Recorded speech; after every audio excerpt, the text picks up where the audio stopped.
Sir मैं I ask you a जी जी, क्वेश्चन। बात पूछे। सर कुछ हमारे ऑफिस के अंदर केसेस हैं जिसको मैं पढ़ रहा था, तो मुझे पता चला कि उसके अंदर डायरेक्ट एविडेंस अवेलेबल नहीं है। हम्म। तो उस तरह के जो केसेस हैं वो हम कैसे कोर्ट में साबित करते हैं, ये मेरा सवाल था। तो जी जी, this is a good question. और माज होता एक्चुअली यूं है कि there are two kinds of evidences in a murder trial specifically, क्योंकि आप जिस केस की बात कर रहे हैं that is a murder trial. अगर तो डायरेक्ट टेस्टिमनी या डायरेक्ट एविडेंस है, that is the best piece of evidence. Okay. और जब हमारे पास डायरेक्ट एविडेंस नहीं होता तो जो उसका ऑल्टरनेटिव एविडेंस है, that is the circumstantial evidence. अब सर्कमस्टांशियल एविडेंस में जो पर्टिकुलरली जिस केस की आप बात कर रहे हैं, उसमें we have the last seen evidence. Okay. इसको आखिरी शहादत भी कहते हैं, बज टक्कर भी कहते हैं। Okay.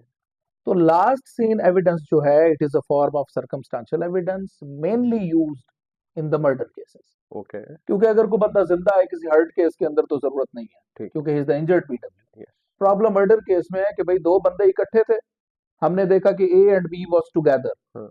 Eight the night of Saturday. Alright. और उसके बाद हमने सुबह देखा कि बी की वहां पर लाश मौजूद है और ए मौजूद नहीं है, ओके। और ओके। ए बार फिर रहा है। तो there is a huge probability कि या तो उसे ए ने मारा है, या फिर ए को मालूम है कि उस बंदे को किसने मारा है। ओके।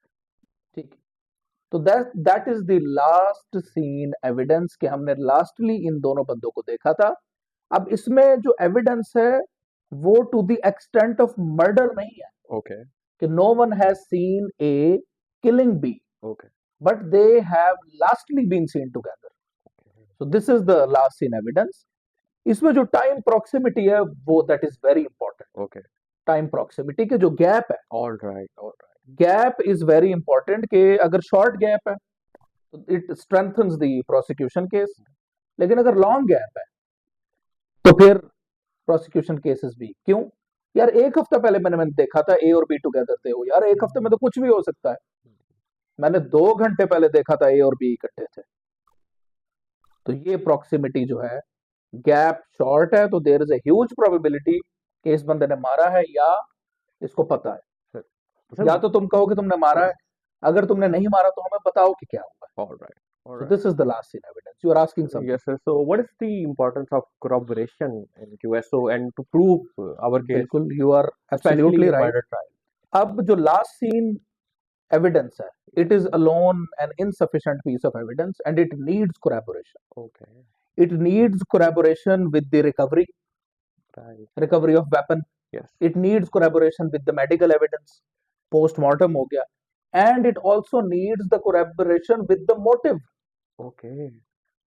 इन केसेस में मोटिव बहुत जरूरी है। अब since no one has seen that who killed who, Okay. तो इस वजह से मोटिव साबित करना जरूरी है कि you are implicating a person who was last seen with the deceased. तो उसका मोटिव क्या होगा मारने का। Alright. एक तो 342 में पता चलेगा कि वो क्या अपनी प्ली लेता है, ठीक है। अदरवाइज जो मोटिव साबित करना है वो प्रोसिक्यूशन ने है कि क्या इनकी कोई एनमिटी थी। अगर मोटिव साबित नहीं होता तो लास्ट सीन एविडेंस के ऊपर कन्विक्शन नहीं हो सकती। Alright. तो ये एक Alright. बड़ा डिफिकल्ट केस होता है लास्ट सीन एविडेंस के ऊपर जो बेस करता है, बट ऐसा नहीं है Okay. कन्विक्शन नहीं होती। हमने कराई भी है कन्विक्शन, और अगर कोई वीकनेस रह जाए तो बरी भी हुए हैं लोग काफी सारे। सो this is a very important concept. और इसमें जो चेन है ब्रेक नहीं होनी चाहिए। Alright. तो चेन ऑफ इवेंट्स है उसको कनेक्ट करना बहुत जरूरी होता है। So it was a very good question, Thank and you. Since it is recorded तो it is going to be very beneficial for everyone.